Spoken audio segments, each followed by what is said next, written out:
Chào mừng các cậu đến với kênh Thì Sao Nhỉ? Tớ là Hồng Xiêm, người dẫn kênh. Ừm, Hôm nay tớ hơi buồn, vậy nên cái post này sẽ chẳng có phân tích hay bài học gì đâu. Tớ chỉ muốn dành nó để chia sẻ một câu chuyện. Thế nên nếu cậu muốn tìm kiếm một điều gì đó vui vẻ hay một bài học sâu sắc thì chạy ngay đi, trước khi mọi việc dần tồi tệ hơn. Nếu cậu vẫn quyết định ở lại thì chúng ta hãy cùng bắt đầu câu chuyện nhé. Ừm, có lẽ tớ sẽ bắt đầu nói từ thời điểm mà tớ còn là một em bé, với những câu chuyện được người thân trong gia đình kể lại cho nghe. Đó là một đêm hè nóng nực năm 1992. Nghe đồn mẹ tớ đã mang thai gần 10 tháng, sốt ruột lắm. Còn tớ thì bận đợi đúng ngày, đúng tháng mới chào đời. Và mặc dù hơi quá lứa nhưng vụ vượt cạn đã vô cùng thành công. Mẹ thì vuông mà con thì tròn. Tớ nặng 4,1 cân và có nước da màu sô-cô-la. Vừa hay đúng lúc cây hồng xiêm trước cửa ra trái. Thế là màn body Samsung đầu tiên đã mang đến cái tên bây giờ. Không giống với những đứa trẻ cùng trang lứa, có thể do chào đời muộn nên hồi ấy tớ sở hữu một khuôn mặt trông khá là trưởng thành, báo hiệu cho một tương lai đầy sóng gió phía trước. Hồi ấy mẹ tớ cũng được tính là một nữ doanh nhân thành đạt đấy chứ. Xây nhà, mua xe, shopping không cần nhìn giá. Xong rồi vù, người ta vay tiền của mẹ rồi xủi mất. Chính vào cái thời điểm mà tớ hãy còn chưa đầy 1 tháng tuổi ấy. Và khi mà người ta không thể tỉnh táo, nhìn vào và chấp nhận sự việc như là chính nó, thì cũng là lúc mê tín lên ngôi. Người ta bảo với mẹ là do số của tớ với mẹ xung khắc, nên khi đẻ tớ ra, mẹ mới mất hết tiền bạc như vậy. Nếu muốn kiếm được tiền thì phải đưa tớ đi làm con nuôi trong một gia đình khác, và phải đi ít nhất là 3 năm. Thế là nghiễm nhiên tớ rời xa gia đình để đến với một gia đình khác. Nhưng mà tớ chưa đi đủ kỳ hạn. Cái năm mà chị gái tớ tổ chức sinh nhật, tớ được đón về nhà chơi và đã không chịu đi nữa. Cái quan điểm này nó không chỉ ngấm vào mẹ tớ mà nó còn ngấm cả vào chị gái tớ nữa. Có một lần tớ cùng chị gái trên xe về quê, chị ấy buột miệng nói với tớ: nếu ngày ấy mẹ đẻ mày vào thời điểm khác, chắc giờ nhà mình giàu lắm rồi. Mà không đẻ chắc giờ phải giàu cỡ Elon Musk đấy chứ. Mà chuyện cũng qua lâu rồi, bây giờ có thể suy nghĩ của chị ấy đã khác, hoặc là không, ai mà biết được. Thế nhưng mà điều làm tớ bất ngờ hơn là suy nghĩ của mẹ tớ. Nó kiểu như bất biến giữa dòng đời vạn biến. Giữa năm ngoái mẹ tớ bị ốm, tớ có cơ hội được chăm sóc, ở bên và nói chuyện với mẹ nhiều hơn. Tớ nhớ mãi mẹ tớ nói với tớ một câu thế này: hồi đó còn mà chịu ở bên đó chỉ thêm 1 năm nữa thôi, thì giờ nhà mình đã khá lắm rồi. Rồi thấy mặt mình có vẻ biến sắc, nên mẹ nói thêm: nói là đi làm con nuôi thế thôi chứ mẹ vẫn gửi tiền nuôi hàng tháng mà. Thế là tớ tự hỏi, liệu những người thân này, họ có thực sự nghĩ đến việc tớ sẽ cảm nhận thế nào khi nghe những lời nói thế này không nhỉ? Họ có quan tâm đến điều đó không? Đã bao giờ cậu cảm thấy có lỗi khi được sinh ra chưa? Đã bao giờ cậu ước giá như đừng có mặt trên đời? Và cậu biết chuyện gì xảy ra với một đứa trẻ khi nó được nuôi dạy bằng sự tội lỗi chứ? Khi cậu làm gì đó có lỗi, cậu sẽ cầu xin được tha thứ và mong muốn bù đắp, đúng không? Và tớ cứ thế mà trở thành một đứa trẻ hiểu chuyện.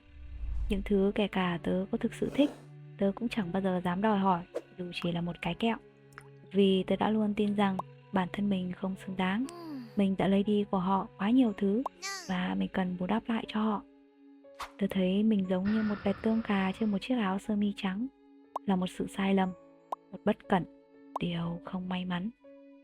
Tất cả giá trị của tớ giống như sẽ sụp đổ chỉ với một cái nhíu mày không vui từ họ.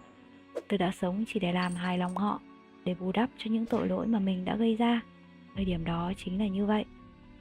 Thế nhưng cậu biết đấy, giấy thì không gói được lửa. Sự thật vẫn là sự thật. Năm ấy tội lỗi của tớ là gì chứ?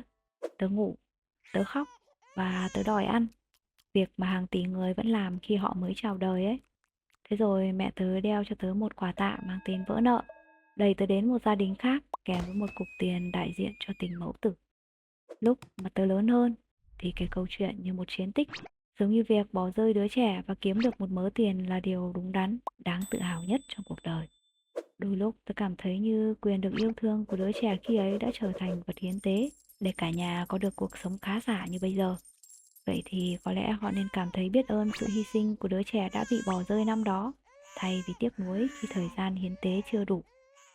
À, và đương nhiên, Mặc dù chuyện đã qua, nhưng nó cũng để lại cho tớ những sang chấn nhất định. Ví dụ như khi nghe ai đó muốn đẻ một đứa con hợp tuổi, tớ lập tức sẽ cười khẩy một cái trong vô thức. Mày thực sự tin việc đẻ ra một đứa trẻ con có thể giúp mày phát tài phát lộc á? Tài lộc thì chưa chắc đâu, mà phát tướng thì khả năng. 30 năm trước hay bây giờ, quan điểm của họ cũng chẳng thay đổi. Họ chỉ luôn bám vào những thứ ảo ảnh mà chẳng dám nhìn và chấp nhận sự thật. Thế nhưng mà đó là họ, không phải là tớ.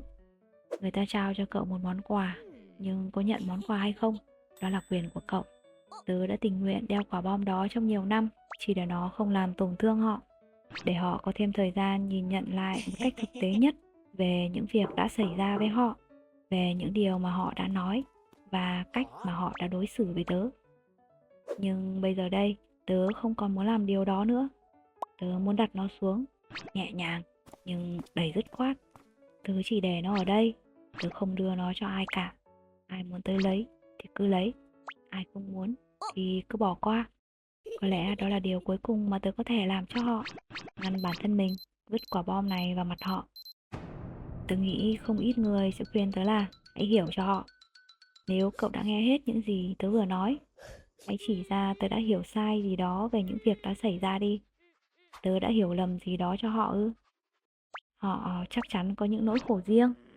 Mang nỗi khổ riêng của cậu đến cho những người thân yêu cùng hưởng, có nên không trời? Người ta có hàng vạn lý do cho hành động của họ. Thế nhưng sự thật thì chỉ có một, đó là điều mà họ đã làm.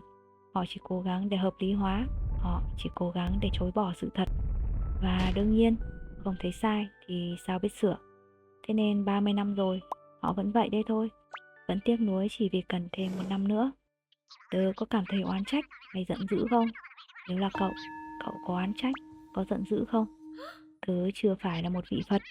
Đã hàng nghìn lần câu hỏi tại sao lại là mình xuất hiện trong đầu tớ. Và việc đi tìm câu trả lời cho câu hỏi này chỉ đưa tớ vào bế tắc hơn.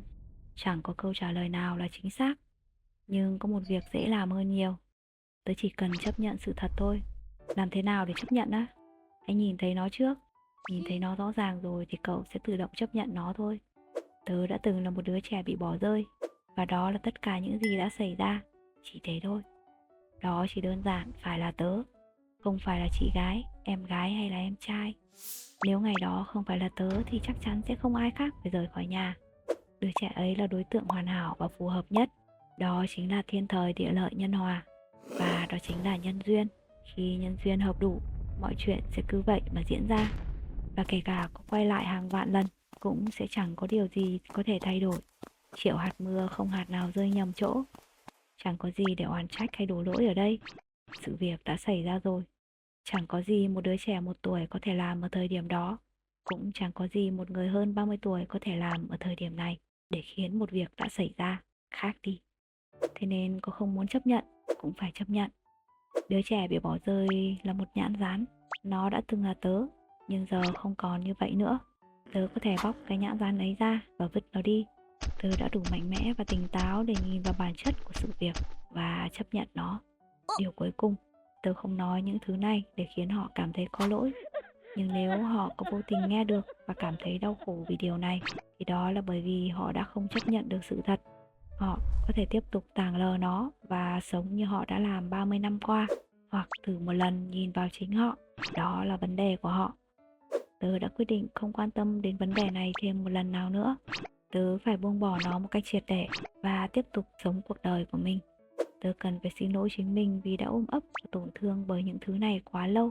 Tớ cần phải tha thứ cho chính mình trước. Tớ sẽ chỉ mỉm cười nếu một lần nữa bị buộc phải tham gia vào chủ đề này. Cảm ơn cậu vì đã lắng nghe đến cuối cùng. Hãy để lại comment chia sẻ câu chuyện của cậu, hoặc là không.